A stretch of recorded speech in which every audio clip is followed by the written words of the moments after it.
So I'd like to start by thanking the Athens Democracy Forum for including me in all this process. I will second something I heard before. This was quite amazing. I'm not directly associated, but I thought it was amazing work, and I'd really love to see it be repeated almost every year. So we need to talk about 5G.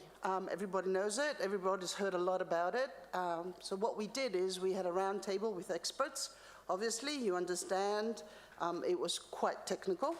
And we also asked the citizens to tell us their opinion on it. And this is what we're going to be presenting. So I'll go really quickly through it, and Ulf will give a sort of a higher level feedback and on what should be done.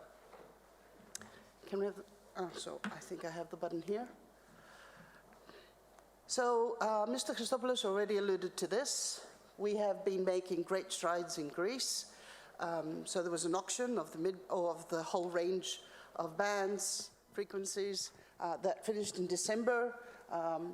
The government made money, the state made money out of it, which is great, and they've got a lot in plan. They plan to cover 100% of the population by 2025 when it comes to the low band frequency. And they're also trying to do, which is amazing, 5G corridors, which is going to cover the whole of the highways in Greece, also amazing. But there is a small issue. While Greece is impressing Europeans and beyond, and I think that's amazing, there is an issue more with the mid-band. Just to help you understand, when we talk about low-band frequency, we mean around 700 megahertz. When we talk about mid-band, it's 3,400 to 3,800. That's where innovation happens. That's where the industry comes in. That's where the service sector comes in. And it's not only an issue of what Greece is doing. This is the whole of Europe. What is Europe doing? Unfortunately, there's a competitiveness issue. As you can see, there's other countries, the US, Asia, they're all galloping, and we're quite behind. So it's not a matter of only Greece, it's the whole of Europe that needs to speed up. Obviously, this was the major outcome from the experts. I will go now into what is it that they think we should be doing. So when it comes to mid-band 5G, obviously, we need more of that. We need to be pushing it. We need better coverage, and there's going to be incentives. There's going to be ways for the private sector to invest in this, create new ventures, help the agriculture sector, help with e-health. There's hundreds of different sectors that need mid-band range 5G, and I am very optimistic that Mr. Christopoulos' team, Mr. Tzakakis, who I know he explained to us what they accomplished. He talked about signing 3 laws every day, every single day to get it all forward, and that is very impressive. But we need to do more. As Greece, we have a great opportunity. We're trying to invite nomads to work in Greece. We want developers coming here, but they need better internet to create new products. Something that Mrs. Shake mentioned, I hope I didn't kill your name, privacy and cybersecurity. So everybody's heard a lot. One of the experts we had was an FBI agent, and he actually talked about, he knew about the Bangladesh case and different other cases, and he talked about how we should be prepared. Imagine, Greece is doing a great job, but we're going to all be connected on 5G. There's going to be broadband, 100% of the population. That means more opportunity for cyber attacks. And we need to seriously take that. Imagine your health records. Imagine state documents. We need to put this into the equation. It's not just 5G growth. So EMF, so electromagnetic field radiation skepticism. Actually, we were nicely surprised, both I think I and the Ericsson curator, because we expected from the citizens to argue about this. We were expecting things like the coronavirus. We get it from 5G. We didn't have any of that. They need to build trust for the state. So the conversation is we need to follow standards and recommendations that are already out there. Greece needs to follow them, and they also need to be transparent. We need to have this data out there for everybody to read. That's how you battle fake news and skepticism. You give them the data, you give them the information. Mobile first strategy. That actually came from a lot of experts. The government should give the example, the state. They should convert a lot of the websites, make them mobile friendly. People should be able, from their mobile, we all have mobiles, we all do something on them. We should be able to do all our business with the state through our mobile. The state has the opportunity to give the example. That's how you bring innovation, that's how you bring growth, you show the road. And population literacy. We found this in both in experts suggesting it, but also the citizens asking for it. They need to learn more about it. It's like there's great examples out there. For example, Barcelona has a whole temple, Telefónica's ex-building, where they teach people what is 5G, what they can do with it. We can do something similar. So I wanted to touch on the citizens panel really fast. I think most of you would probably expect it, that when it came to what is 5G, it was simple. It's just faster internet. They're going to see videos, they're going to play games, they're going to do a lot of things. But that's not just what 5G can do. 5G can do a lot more things. So there was a knowledge gap, and it had nothing to do, it was like, regardless of age, regardless of location, regardless of education, they did not have knowledge what 5G can accomplish. When we threw a few questions at them, they were hungry to learn more. They wanted to see what else can be done. And obviously, I like the second comment, I put it up there, is 5G is a human right and should be offered as a public service.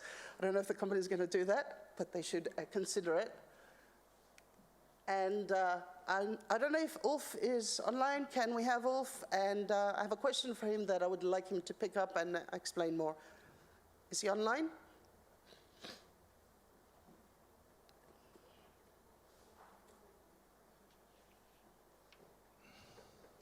Do you have a connection? So Ulf is Senior Director for Government and Industry Relations. Oh, here he is. Hi, Ulf. Can you hear us? Yes, I can hear you. Thank you. Can you hear me? Thank you for joining us from Sweden. This is great. So I want you to talk about the competitiveness issue. And is there any way that Europe can actually catch up, or is it a lost game? Definitely not lost, and we have a great capacity for catching up here. And I should say to the organizers, thank you for inviting me to this important forum. I think it's an excellent and actually unique initiative that clarifies what technology can do to help support open societies, democracy, as well as we talked about, establish a platform for innovation. And I certainly would have liked to join you all in beautiful and, as I can see now today, sunny Athens. But briefly, I mean, from Ericsson's side, we are a global technology and market leader. We are deploying 5G networks on all continents around the world. And but as you already talked about, Vicki, we have our home base in Europe. We are based in Europe. We are present in all European nations, and obviously including in Greece. And first to say that I'm really encouraged, and it's really important to see that Greece and the Greek government has made such a dedicated effort to support deployment of 5G. Because as you showed, North America, United States in particular, East Asia, South Korea, Japan, China are ahead of us. But we have a great possibility to catch up here. The race is definitely not lost.